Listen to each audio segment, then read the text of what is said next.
Hi, welcome back on Do It Yourself channel. Today I'm gonna show you how to set up the blue filter on the Samsung Galaxy A80. The blue filter gonna be save your eyes in the dark places or the night.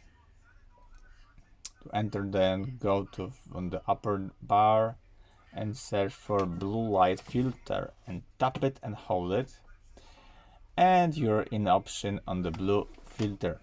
And for now you can turn it on. As you see, the screen is a little yellow. You can choose the opacity here through more and low of the blue light filter, and there is special option which I love. There's a turn on shall do that, and the sunset to sunrise. This is the great option.